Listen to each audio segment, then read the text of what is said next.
guys, welcome back to the one new episode of stock market for the beginners. So here we are discussing about the triangle chart patterns. So mainly there are the three types of chart patterns which we can observe on our charts, that symmetrical triangle chart patterns, ascending triangle chart patterns और descending triangle chart patterns. So ये जो तीन type के chart patterns हैं, symmetrical, ascending और descending, ये तीनों type के चार्ट पैटर्न्स हमको हमारे चार्ट पे ऑब्जर्व होते हैं। और बात करें कि टाइम फ्रेम कौन सा होना चाहिए, तो इसमें भी हमारे टाइम फ्रेम की ऐसी कोई फिक्स रिजिड नहीं है कि ये सिमेट्रिकल ट्रायंगल चार्ट पैटर्न है तो ये एक पर्टिकुलर टाइम फ्रेम पे ही फॉर्म होगा, असेंडिंग ट्रायंगल है तो ये पर्टिकुलर टाइम फ्रेम पे फॉर्म होगा, ऐसा कुछ नहीं है। आप सिमेट्रिकल, असेंडिंग और डिसेंडिंग तीनों ही चार्ट पैटर्न्स अपने 15 minutes, 5 minutes, 10 minute, 1 hour, 2 hour, 3 hour, 4 hour, daily और इवन वीकली, हर टाइप ऑफ चार्ट पे आपको ये सारे पैटर्न्स देखने को मिल सकते हैं। सो अभी इसके बात कर लेते हैं तो सिमेट्रिकल, असेंडिंग और डिसेंडिंग ट्रायंगल चार्ट पैटर्न्स। तो यहाँ पे आपको देख रहा होगा कि मैंने यहाँ पे एक ट्रायंगल शेप का बनाया है सिमेट्रिकल। सो यहाँ पे आपको दिखता होगा कि जो प्राइस है, सपोज कीजिए कि प्राइस यहाँ पे आती है, यहाँ से थोड़ा ये रेजिस्टेंस लेती है, यहाँ पे सपोर्ट लेती है और रेजिस्टेंस सपोर्ट करके प्राइस जो है वो पर्टिकुलर एक रेंज बाउंड होके एक नैरो रेंज में ट्रैवल करती है। सो इसमें बेसिकली होता क्या है कि यहाँ पे सेलर होते हैं जो ऊपर से एग्रेसिव होते हैं और बायर होते हैं जो नीचे से एग्रेसिव होते हैं। सो मीन्स दोनों एक दूसरे पे डोमिनेंस अपना क्रिएट करना चाहते हैं और दोनों, सेलर चाहता है कि मार्केट नीचे जाए और बायर चाहता है कि मार्केट यहाँ से ऊपर जाए। तो उसी बीच में मार्केट कंटिन्यू सेलर्स नीचे लाते हैं, बायर्स जो ऊपर ले जाते हैं, सेलर्स नीचे लाते हैं, बायर्स ऊपर ले जाते हैं। फिर मार्केट एक ऐसे पॉइंट पे पहुंच जाता है कि जहाँ से या तो वो अपसाइड में ब्रेकआउट दे देगा या तो डाउन साइड में ब्रेकआउट दे देगा। सो जब प्राइस एक पर्टिकुलर रेंज में मूव करते करते एक नैरो रेंज में आ जाता है तो फिर वहाँ से या तो सेलर उसको नीचे लेके चला जाता है या फिर बायर उसको ऊपर ब्रेकआउट दिला के नीचे ऊपर लेके चला जाता है। सो अभी हम आगे देखेंगे कि इसमें हम ट्रेड कैसे ले सकते हैं, इनिशिएट कर सकते हैं। ओके गाइस, और नेक्स्ट हमारा जो टाइप है वो असेंडिंग ट्रायंगल चार्ट पैटर्न है। सो असेंडिंग ट्रायंगल चार्ट पैटर्न में बेसिकली होता क्या है कि मार्केट जाता है, मार्केट ये बेसिकली जो असेंडिंग ट्रायंगल चार्ट पैटर्न है वो पहले बात कर लेते हैं कि ये मेनली जो फॉर्मेशन होता है ये अप ट्रेंड मार्केट में हमको ज़्यादातर देखने को मिलता है। जब भी मार्केट अप ट्रेंड में रहता है तो ये असेंडिंग ट्रायंगल चार्ट पैटर्न का फॉर्मेशन होता है, या फिर एक ऐसे पॉइंट पे इसका फॉर्मेशन होता है जहाँ पे मार्केट रिवर्स करना चाहता है, जहाँ पे मार्केट में रिवर्सल आना चाहता है, उस जगह पे भी इस टाइप ऑफ चार्ट का फॉर्मेशन होता है। मीन्स अगर सपोज कीजिए कि मार्केट एक डाउन ट्रेंड में जा रहा है तो वहाँ पे अगर ये फॉर्मेशन होगा तो मीन्स वो इंडिकेट कर रहा है कि अब ये डाउन ट्रेंड का एंड हो गया और यहाँ से मार्केट रिवर्स कर सकता है।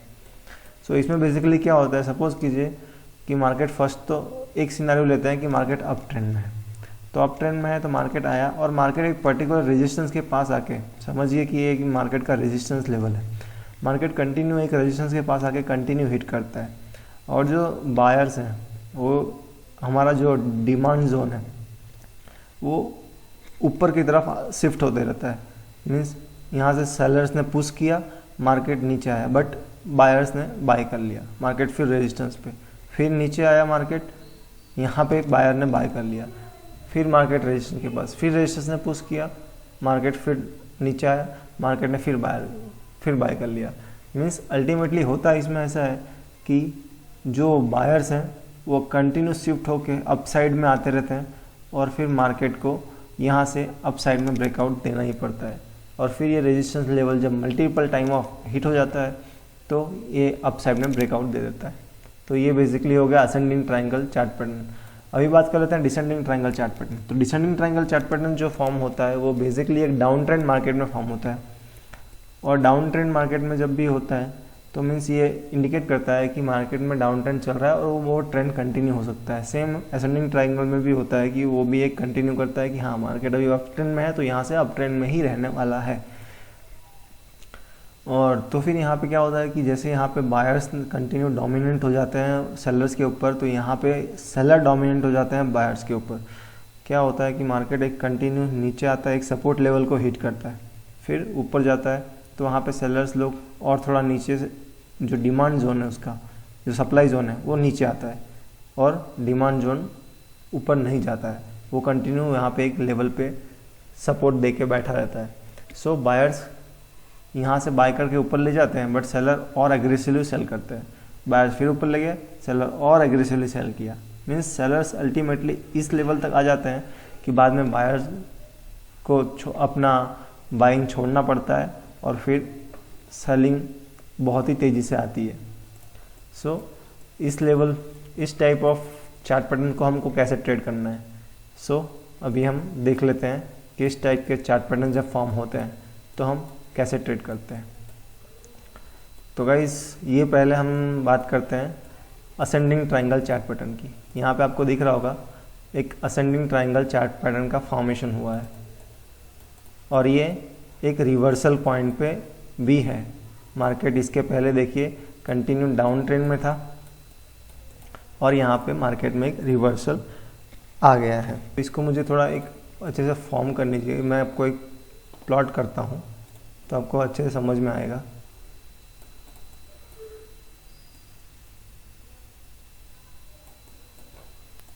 ओके गाइस, सो ये असेंडिंग ट्रायंगल का फॉर्मेशन हो गया है। यहाँ पे आप देखेंगे कि मार्केट में यहाँ पे असेंडिंग ट्रायंगल पैटर्न में हो क्या रहा है। असेंडिंग ट्रायंगल पैटर्न में यहाँ पे आप देख रहे हैं कि यहाँ से बायर्स लोग ने मार्केट को पुश किया, सेलर लोग ने यहाँ से वापस डाउन लेके आए। अभी आप देखेंगे कि बायर्स ने पहले यहाँ से बाय किया था, ये जो डिमांड जोन था वो यहाँ पे था, बायर लोग शिफ्ट हो गए और बायर लोग ने यहाँ से बाय करना स्टार्ट किया, मार्केट को वापस ऊपर ले गए। फिर सेलर लोग भी थोड़ा डोमिनेंट हुए बट इतना नहीं, और फिर मार्केट को पुश किया डाउन साइड में। फिर बायर लोग थोड़ा ऊपर शिफ्ट हुए, फिर मार्केट को ऊपर ले गए। आपका जो सेलिंग सप्लाई जोन है वो कंटिन्यू उसी लेवल पे मेंटेन रहता है, और फिर सेलर लोग ने सेल किया, बायर लोग ने और एग्रेसिव आके बाइंग की, फिर मार्केट को ऊपर ले गए, फिर सेलर लोग ने सेल किया, फिर मार्केट को नीचे आया, फिर बायर लोग ने और एग्रेसिवली बाइंग की, और फिर फाइनली इसका ब्रेकआउट मिल गया हमको। इस पैटर्न में मेनली होता यह है कि बायर जो है वो सेलर के ऊपर ज़्यादा एग्रेसिव हो जाते हैं और एग्रेसिवली बाइंग करते हैं, और अपना जो डिमांड जोन है वो कंटिन्यू अप साइड में शिफ्ट होता रहता है। तो अभी इसमें हम कैसे ट्रेड कर सकते हैं, इनिशिएट कैसे कर सकते हैं, और हमारा टारगेट क्या होना चाहिए बेसिकली। तो अगर हम प्राइस रेंज की बात करें तो इसमें हमारा टारगेट क्या होता है कि जो ये बैक एंड में आपको दिख रहा है, बैक एंड में जो लेवल रहेगा, जो स्टार्टिंग रहेगी डिमांड और सप्लाई जोन का, वो प्राइस रेंज को हम प्लॉट कर लेंगे। ओके, तो यहाँ पे आपको दिख रहा है 26 रुपीज़ का ये बैक एंड में इसका प्राइस है, जहाँ से ये पैटर्न स्टार्ट हुआ था। तो अभी हमारा टारगेट यही होना चाहिए कि सेम लेवल को हमें ब्रेकआउट पॉइंट पे डालना है। ओके, तो सेम लेवल को हमने ब्रेकआउट पॉइंट पे डाल दिया, और आप देख रहे होंगे कि हमारा जो टारगेट था वो यहाँ पे अचीव हो गया। यहाँ पे हमारा टारगेट अचीव हो गया। इसमें अभी हम स्टॉप लॉस क्या रखेंगे। तो स्टॉप लॉस की बात करें तो यहाँ पे बेसिकली आपको 2 स्टॉप लॉस आप रख सकते हैं।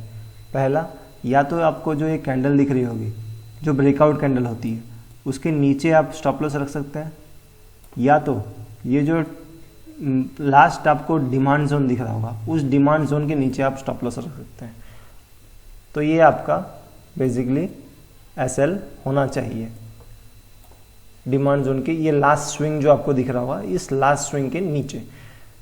तो यहाँ से आप इनिशिएट करेंगे तो आपको इजीली आने वाले टाइम में आपको अपना टारगेट मिल जाएगा। This is about ascending triangle chart pattern. Let's move on our another chart pattern, और हम देखते हैं कि दूसरा चार्ट पैटर्न हुआ है वो यहाँ पे हमने देखा था। यस, तो यहाँ पे आपको दिख रहा होगा डिसेंडिंग ट्रायंगल चार्ट पैटर्न का फॉर्मेशन हुआ है। ओके गाइस, तो डिसेंडिंग ट्रायंगल चार्ट पैटर्न में आपको दिख रहा होगा कि यहाँ पे भी सेम बायर मार्केट को ऊपर ले गए, बट सेलर लोग ने जो था वो यहाँ से सेलिंग कर दी, तो ये सप्लाई जोन नीचे आ गया। फिर बायर सेलर लोग ने पुश किया सेम वापस सेम वो डिमांड जोन तक, डिमांड जोन पे फिर बायर लोग एग्रेसिव हुए और वहाँ से फिर बाइंग की, बट सेलर लोग ने अपना जो सप्लाई जोन था वो नीचे आ गया और ज़्यादा डोमिनेंस दिखा के और एग्रेसिवली सेलिंग कर दी उन लोग ने। फिर उन लोग ने वापस डिमांड जोन तक लेके आए, डिमांड जोन से फिर डिमांड आई, बायर्स लोग ने बाय किया, मार्केट को पुश किया, बट जो सेलर्स है वो और एग्रेसिव आके सेलिंग कर दी। सो अल्टीमेटली आपका जो डिमांड जोन है इसमें वो कांस्टेंट रहता है और सेलिंग जोन कंटिन्यूसली नीचे शिफ्ट होता है in descending triangle chart pattern. और डिसेंडिंग में आपका जो सपोर्ट है वो सपोर्ट लेवल मेंटेन रहेगा, बट जो आपका रेजिस्टेंस है वो कंटिन्यूसली नीचे आते रहता है, मीन सेलर्स ज़्यादा एग्रेसिव सेलिंग करते हैं। और फिर फाइनली सेलर लोग ने ये जो डिमांड जोन था, जो हमारा सपोर्ट था, उसको ब्रेकआउट दे दिया और ब्रेकआउट के बाद आपको देखने को मिलेगा कि हमको हमारा टारगेट इजीली अचीव होगा। यहाँ पे आप देखेंगे कि बैक एंड में जो स्टार्ट हुआ था ये पैटर्न, उस टाइम पे हमको ये प्राइस रेंज था जो डिमांड और सप्लाई का वो 9 रुपीज़ था अराउंड। अगर हम इसी को सेम शिफ्ट कर देते हैं हमारे ब्रेकआउट लेवल पे तो हमको हमारा टारगेट मिल चुका है, लाइक दिस। ये ब्रेकआउट कैंडल है और ये ब्रेकआउट कैंडल के अगर आपको स्टॉप लॉस लगाना तो इसके ब्रेकआउट कैंडल के थोड़ा स्पेस देके यहाँ पे आप हाई पे एसएल लगा सकते हैं, या फिर आपको ये जो लास्ट स्विंग दिख रहा होगा ये लास्ट स्विंग के पास भी आप एसएल लगा सकते हैं। सो ये हो गई डिसेंडिंग ट्रायंगल चार्ट पैटर्न की बात। So now let's move on symmetrical triangle chart pattern, जो अभी रिसेंटली ही फॉर्म हुआ है। यस,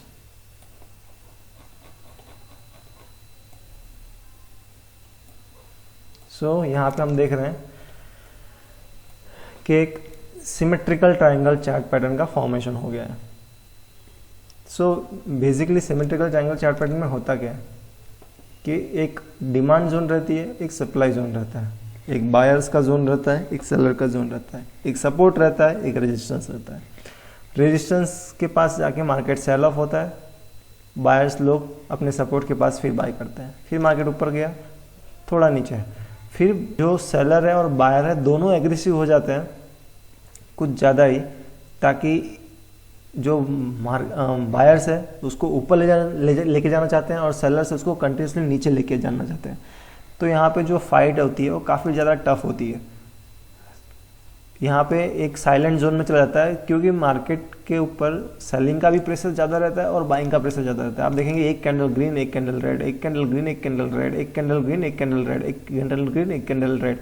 फिर फाइनली क्या होता है कि जिसका पलड़ा भारी होता है वो मार्केट को उस तरफ शिफ्ट करा देते हैं। यहाँ पे आप देखेंगे लास्ट 3 कैंडल रेड बन गई और फाइनली ब्रेकआउट मिल गया और मार्केट नीचे की तरफ टूट गई। सो अगर इसका भी हम टारगेट लगाएं तो सेम हमारा इसमें भी टारगेट बनेगा कि जहाँ से ब्रेकआउट मिला है हमको उस पॉइंट से हम लगाएंगे तो हमारा टारगेट इसमें 117 तक का आ रहा है और इसमें हमारा जो एसएल रहेगा वो लास्ट इसी पॉइंट के ऊपर रहेगा, दैट इज़ 145 के ऊपर। सो मार्केट में आप देख रहे हैं कि अभी ये कंटिन्यूसल प्राइस एक्शन फॉर्म करके नीचे जा रहा है। अभी 123 का इसने लो लगा दिया है ऑलमोस्ट, मे बी आने वाले टाइम में हमारा टारगेट हिट कर दे। सो ये बात हुई सिमेट्रिकल ट्रायंगल चार्ट पैटर्न की। सो आई होप आपको तीनों ही चार्ट पैटर्न के बारे में अच्छे से समझ में आ गया होगा और कहाँ पे एसएल लगाना है, कितना टारगेट रखना है, कहाँ पे बाइंग हो जाती है, कहाँ पे सेलिंग होती है, कौन सा डिमांड है, सप्लाई है, क्या सपोर्ट है, क्या रेजिस्टेंस है। काफ़ी सारे बातें हमने इस वीडियो में डिस्कस की है। सो आई होप आपको ज़्यादा कुछ जानने को मिला होगा। आप भी जाइए अपना चार्ट ओपन कीजिए, अपने चार्ट पे इस टाइप के पैटर्न्स ढूंढिए और उसमें जाके प्रैक्टिस कीजिए।